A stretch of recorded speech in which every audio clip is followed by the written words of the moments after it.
Toxic best friend story time. So I had an off and on friendship with this one girl. In my freshman year, we became friends again. And she had this boyfriend named Nicholas. And they literally fought 24/7. And every time she would fight, she would be like, can you please fix this for me? So she would have me add him on Snapchat, fix it, and then block him. And guys, this literally was happening like 5 times a week. And then after she asked me to do that the first few times, I realized she started going through my phone. And when I say my phone, I mean my whole motherfucking phone. A bitch was going through my Snapchats, DMs, text messages, and I didn't know how to confront her because that's just weird. So the one day I was getting ready at her house because we were about to go out, and she was like, I'm grounded, can I use your phone real quick? And I was like, yeah, just let me Snapchat this last person back. And she goes, no, and rips the phone out of my hand. And she starts going through my Snapchat right in front of me. And I had a streak with this kid named Nick. She goes up to me and says, what the fuck is this? Like for part 2. Story time to when I found out that my boyfriend at the time just got out of prison and what he was locked up for, part 2. So like I said, we were in the middle of West Bubblefuck. We were at this place I wasn't allowed in. He told me it was his parole place, and then he told me to look him up. He gave me his name and then told me like, hey, you know, just so you know, it's up to you if you want to stay.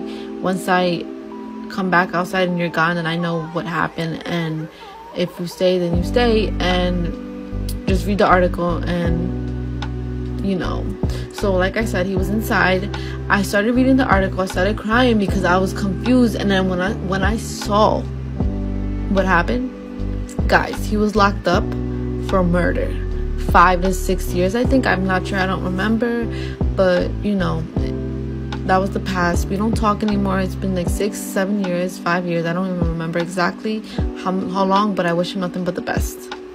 Part 3 about how I catfished all the popular boys in my school and they found out. So like I said, I wake up the next morning and thankfully it was a Sunday. And like I said, I woke up to text messages from all of Alex's friend group. And all these text messages were like, are you the one running the Ashley account? We saw screenshots of all the messages between you and Kate. So I texted Kate and I was like, what the fuck is going on? Like, how does everybody know? And she made some bullshit ass excuse saying that her brother took her phone and took pictures of all the conversations and sent them to everybody. Which obviously I knew that wasn't true. But after that I went into a whole depression because everybody just kept coming at me for this fake account. Whatever, it was literally me and her who created it. She was the one who wanted to make it to fucking catfish this guy that she liked. So I wasn't going to school for a few days and my guidance counselor literally had to come to my house. Pretty much drag me out of the fucking house and bring me to school. So I sat in the guidance counselor's office all day and then I had to move schools.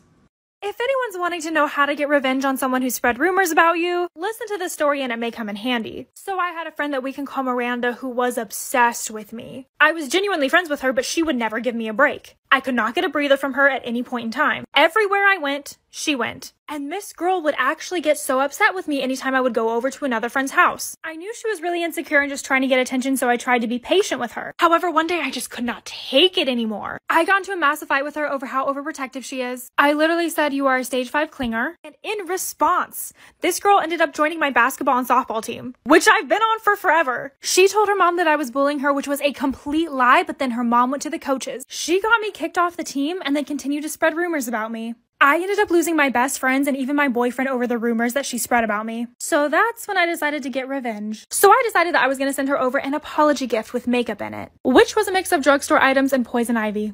Story time about how my boyfriend's best friend tried to ruin our relationship. So a little background information. My boyfriend used to be best friends with this one girl. We're gonna call her Jamie. Well, Jamie and my boyfriend were best friends for years. And their friendship was more flirty than anything. Well, him and I got to know each other during track season. So we were always hanging out after school. And sometimes Jamie would be there too. Well, the one night him and I were on FaceTime and we were talking about how we really liked each other. So the next day we started dating. And I was good friends with Jamie too. But then after we started dating, she started acting really weird towards me. Like I would try to say hi whenever I saw her in the hallways. And she would just give me a dirty ass look. So then I told my boyfriend how I thought that she was really mad at me. And he said that he would talk to her. Well, a week before him and I started dating, she told us that there was this guy that she really wanted to ask to prom. And she said that she liked him for a while. Well, then my boyfriend said, apparently a few days ago you were hitting on the boy that she was going to ask to prom. So then I started to connect the dots and I was like, oh shit, like for part 2.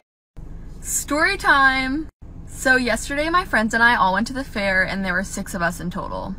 And none of us wanted to have to worry about driving there and parking, so we just Ubered instead. So we left the fair around 11:15 and we walked to a nearby shopping center where the Uber picked us up about 10 minutes late. We ended up leaving at 11:30. We get in the Uber, the man says hello, and we head home the normal way. Everything's fine. And my parents don't like when I Uber, so they were tracking me on Life 360 from the moment I got in the car. After about 10 minutes in, I get a text from my mom, and it said, "Where are you?" I look up from my phone and I realize I have no idea where we are, and Ubers know their directions, they know how to take you home. We were 20 minutes out of the way. So I'm terrified. My mom's texting me nonstop, literally about to call the police. I'm gonna run out of time, but... So when I was a sophomore in high school, I had this teacher who would only let the students in her class use the restroom one time per semester. Well, one day I raised my hand and I was like, "Excuse me," I don't remember her name, "can I please use the restroom?" And she was like, "No, you can't, because you've already used the restroom in my class this semester." Well, excuse me, you can't dictate my bladder. So I'm like all frustrated, and I started secretly texting my mom because I wasn't allowed to use my phone in class. And I was like, "Mom, I'm sitting in class right now, my teacher won't let me use the restroom." And she was like, "I'll take care of it for you." And I was like, "Okay." So like 5 minutes goes by, and all of a sudden my teacher's phone starts ringing, and she walks up to it and answers it, and she's like, "Hello?" "Yeah.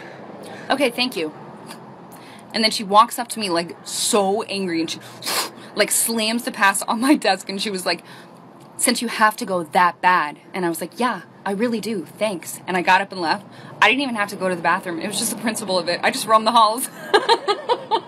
I made my teacher cry. Story time. When I was in 2nd grade, I had this teacher and she was the devil, and we're gonna name her Miss Jackson. And the reason I call her a devil is because she would say really mean things to me to my face. She would be like, "Ty, stop talking like that, you sound like a little girl." Or, "Your favorite color can't be pink, you have to choose one of the boy colors." And since I was so young, I didn't understand how serious these things were, and I didn't know I can get her in trouble. And I would go home sad like every single day. Eventually my mom noticed and she asked me what was wrong. So I told her some of the things that Miss Jackson would say to me, and my mom was mad. And my mom was like, "The next time she says something to you, say something rude back, and if you get in trouble, I'll handle her from there." So I was like, "Okay, I'll do it." Now, Miss Jackson was a heavy lady, so I knew if I said something rude to her, it would be about her weight. Though we don't body shame around here. We don't do that, okay? So I'm in school eating lunch with my friends who happen to be girls, and Miss Jackson comes up to me and she's like, "Shouldn't you be eating with the boys?" So I looked at her and I was like, "Shouldn't you be eating a salad?" And the lunchroom started laughing, and then she started crying.